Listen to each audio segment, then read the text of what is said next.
जय श्री कृष्ण दोस्तों, आप सभी का स्वागत है मेरे YouTube चैनल पूजा सहारा पर। आप सभी स्वस्थ रहें यही प्रार्थना करती हूँ और विष्णु भगवान की कृपा सदा हम सब पर बनी रहे।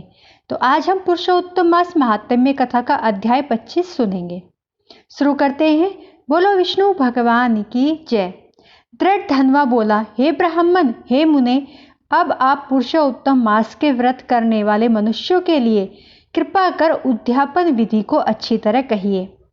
वाल्मीकि मुनि बोले, पुरुषोत्तम मास व्रत के संपूर्ण फल की प्राप्ति के लिए श्री पुरुषोत्तम मास के उद्यापन विधि को थोड़े में अच्छी तरह से कहूँगा, तो सुनो। पुरुषोत्तम मास के कृष्ण पक्ष की चतुर्दशी, नवमी अथवा अष्टमी को उद्यापन करना कहा गया है। इस पवित्र पुरुषोत्तम मास में प्रातःकाल उठकर स्नान आदि से निवृत्त होकर एकाग्र मन होकर सदाचारी विष्णु भक्ति में तत्पर स्त्री सहित ऐसे 30 ब्राह्मणों को निमंत्रित करें। हे भूपते, अथवा यथाशक्ति अपने धन के अनुसार 7 अथवा 5 ब्राह्मणों को निमंत्रित करें। इसके बाद मध्या के समय 16 सेर अथवा उसका आधा यथाशक्ति पंचधान्य से उत्तम सर्वतोभद्र बनावे। सर्वतोभद्र मंडल के ऊपर स्वर्ण, चांदी, तांबा अथवा मिट्टी के छिद्र रहित शुद्ध 4 कलश की स्थापना करनी चाहिए। 4 व्यू के प्रीत्यर्थ चारों दिशाओं में बेल से युक्त उत्तम वस्त्र से वेष्टित पान से युक्त उन कलशों को करना चाहिए। उन चारों कलशों पर क्रम से वासुदेव, हलधर, प्रद्युम्न और अनिरुद्ध देव को स्थापित करें। पुरुषोत्तम मास व्रत के आरंभ में स्थापित किए हुए राधिका सहित देव देवेश पुरुषोत्तम भगवान को कलश युक्त वहां से लाकर मंडल के ऊपर मध्य भाग में स्थापित करें। वेदांग के जानने वाले वैष्णव को आचार्य बनाकर जप के लिए 4 ब्राह्मणों का वरण करें। उनको अंगूठी के सहित 2-2 वस्त्र देना चाहिए। प्रसन्न मन से वस्त्र आभूषण आदि से आचार्य को विभूषित करके फिर शरीर शुद्धि के लिए प्रायश्चित गोदान करें। इसके बाद स्त्री के साथ पूर्वोक्त विधि से पूजा करनी चाहिए और वरण किए हुए 4 ब्राह्मणों से 4 व्यू का जाप कराना चाहिए और 4 दिशाओं में 4 दीपक ऊपर के भाग में स्थापित करना चाहिए। फिर नारियल आदि फलों से क्रम के अनुसार अर्घ्य का दान करना चाहिए। घुटनों के बल से पृथ्वी में स्थित होकर पंचरत्नम और यथालब्ध अच्छे फलों को दोनों हाथ में लेकर श्रद्धा भक्ति से युक्त स्त्री के साथ हर्ष से युक्त हो प्रसन्न मन से श्री हरि भगवान का स्मरण करता हुआ अर्घ्य दान करे। अर्घ्य दान का मंत्र, हे देव, हे पुरुषोत्तम, आपको नमस्कार है। हे हरे, राधिका के साथ आप मुझसे दिए गए अर्घ्य को ग्रहण करें।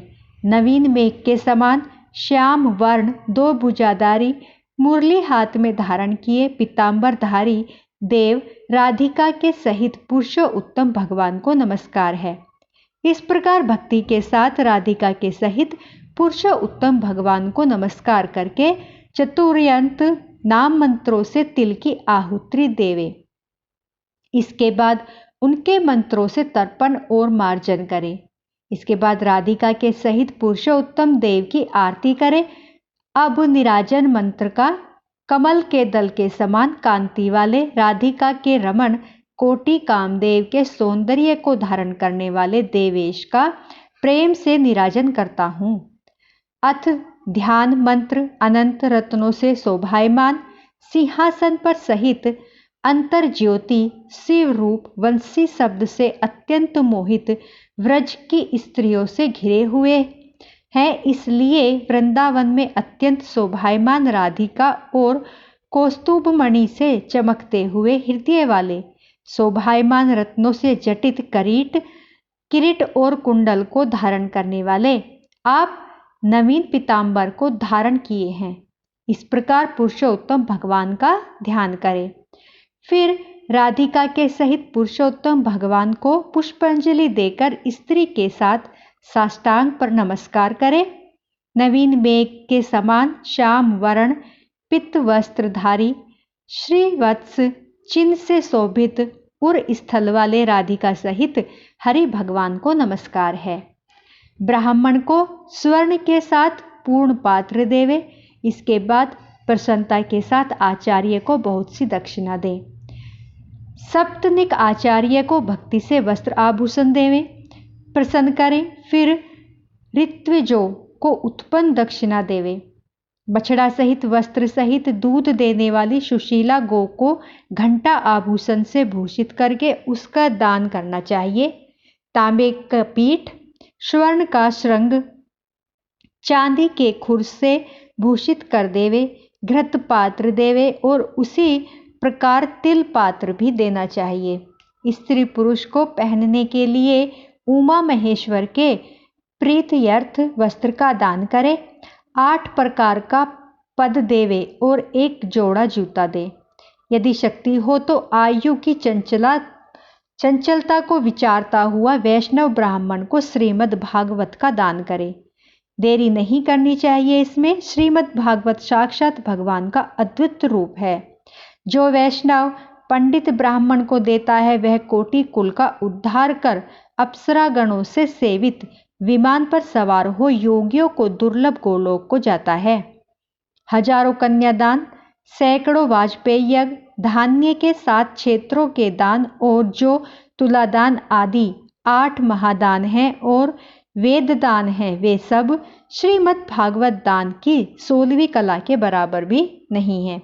इसलिए श्रीमद् भागवत गीता को स्वर्ण के सिंहासन पर स्थापित कर वस्त्र आभूषण से अलंकृत कर विधि पूर्वक वैष्णव ब्राह्मण को देवे। कांसे के 30 संपुट में 30-30 मालपुआ रखकर ब्राह्मणों को दे। हे पृथ्वी पते, हर एक मालपुए में जितने छिद्र होते हैं उतने वर्ष पर्यंत बैकुंठ लोक में जाकर वास करता है। योगियों को दुर्लभ निर्गुण गोलोक को जाता है। जिस सनातन ज्योति धार्मिक गोलोक को जाकर नहीं लौटते 2.5 सेर कांसे का संपुट कहा गया है। निर्धन पुरुष यथाशक्ति व्रत पूर्ति के लिए संपुट दान करे अथवा पुरुषोत्तम भगवान के प्रिय अर्थ मालपुआ का कच्चा सामान फल के साथ संपुट में रखकर दे। हे नराधीप, निमंत्रित संपत्निक ब्राह्मणों को पुरुषोत्तम भगवान के समीप संकल्प करके दे। हे श्री कृष्ण, हे जगदीश्वर, हे जगन्नाथ अर्थात हे जगत को आनंद देने वाले, मेरी समस्त इस लोक तथा परलोक की कामनाओं को शीघ्र पूर्ण करें। इस प्रकार गोविंद भगवान की प्रार्थना कर प्रसन्नता पूर्वक पुरुषोत्तम भगवान का स्मरण करता हुआ स्त्री सहित सदाचारी ब्राह्मणों को भोजन कराए। ब्राह्मण शिवरूप हरि और ब्राह्मणी शिवरूप राधिका का स्मरण करता हुआ भक्ति पूर्वक गंधा अक्षत से पूजन कर घृत पायस का भोजन कराएं। व्रत करने वाला विधि पूर्वक भोजन सामान का संकल्प करे। अंगूर, केला, अनेक प्रकार के आम के फल, घी के पके हुए सुंदर उड़द के बने हुए, चीनी के बने हुए घेवर, फेनी, खांड के बने मंडक, खरबूजा, ककड़ी का शाक, अदरक, सुंदर नींबू, आम और अनेक प्रकार के अलग अलग शाक। इस प्रकार 6 रसों से युक्त 4 प्रकार का भोजन सुगंधित पदार्थ से वाशित गोरस को परोसकर कोमल वाणी बोलते हुए, यह स्वादिष्ट है, इसको आपके लिए तैयार किया है, प्रसन्नता के साथ भोजन कीजिए। हे ब्राह्मण, हे प्रभु, जो इस पकाए हुए पदार्थ में अच्छा मालूम हो उसको दोबारा मांगिए। मैं धन्य हूँ, आज मैं ब्राह्मणों के अनुग्रह का पात्र हुआ, मेरा जन्म सफल हुआ। इस प्रकार कहकर आनंद पूर्वक ब्राह्मणों को भोजन कराकर तांबूल और दक्षिणा दे। इलायची, लौंग, कपूर, नागरपान, कस्तूरी, जावित्री, कत्था और चूना, इन सब पदार्थों को मिलाकर भगवान के लिए प्रिय तांबूल को देना चाहिए। इसलिए इस सामानों से युक्त करके ही आदर के साथ तांबूल देना चाहिए। जो इस प्रकार तांबूल को ब्राह्मण श्रेष्ठ के लिए देता है वह इस लोक में ऐश्वर्य सुख भोग कर परलोक में अमृत का भोक्ता होता है। स्त्री के साथ ब्राह्मणों को प्रसन्न कर हाथ में मोदक दे और ब्राह्मणियों को विधि पूर्वक वस्त्र आभूषण से अलंकृत कर वंशी देवे। सीमा तक उन ब्राह्मणों को पहुंचाकर विसर्जन करे और इस मंत्र से पुरुषोत्तम भगवान को क्षमा याचना समर्पण करे। इस मंत्र से जनार्दन भगवान को नमस्कार कर जो कुछ कमी रह गई हो वह श्री कृष्ण भगवान की कृपा से पूर्ण फल देने वाला हो, यह कहकर यथासुख विचरे, अन्न का यथाभाग विभाग कर भूतों को देकर मिथ्या भाषण से रहित हो, अन्न की निंदा न करता हुआ कुटुंब जनों के साथ भोजन करे। अमावस्या के दिन रात्रि में जागरण करे। स्वर्ण की प्रतिमा में राधिका के सहित पुरुषोत्तम भगवान का पूजन करे। पूजा के अंत में सप्तनिक व्रती प्रसन्नचित हो नमस्कार कर राधिका के साथ पुरुषोत्तम देव का विसर्जन करे। फिर आचार्य को मूर्ति के सहित चढ़ा हुआ सामान दे, अपनी इच्छानुसार यथा योग्य अनुदान को दे। जिस किसी उपाय से इस व्रत को करे और उत्तम भक्ति से द्रव्य के अनुसार दान दे। स्त्री अथवा पुरुष इस व्रत को करने से जन्म जन्म में दुख, दारिद्र्य और दुर्भाग्य को प्राप्त नहीं होता। जो लोग इस व्रत को करते हैं वे इस लोक में अनेक प्रकार के मनोरथों को प्राप्त करके सुंदर विमान पर चढ़कर श्रेष्ठ वैकुंठ लोक को जाते हैं। श्री नारायण बोले, इस प्रकार जो पुरुष श्री कृष्ण भगवान का प्रिय पुरुषोत्तम मास व्रत विधि पूर्वक आदर के साथ करता है वह इस लोक के सुखों को भोगकर पापा राशि से मुक्त होकर अपने पूर्व पुरुषों के साथ गोलोक को जाता है। तो बोलो हरि शरणम। तो दोस्तों आज हमारा 25वां अध्याय यहीं पर समाप्त होता है।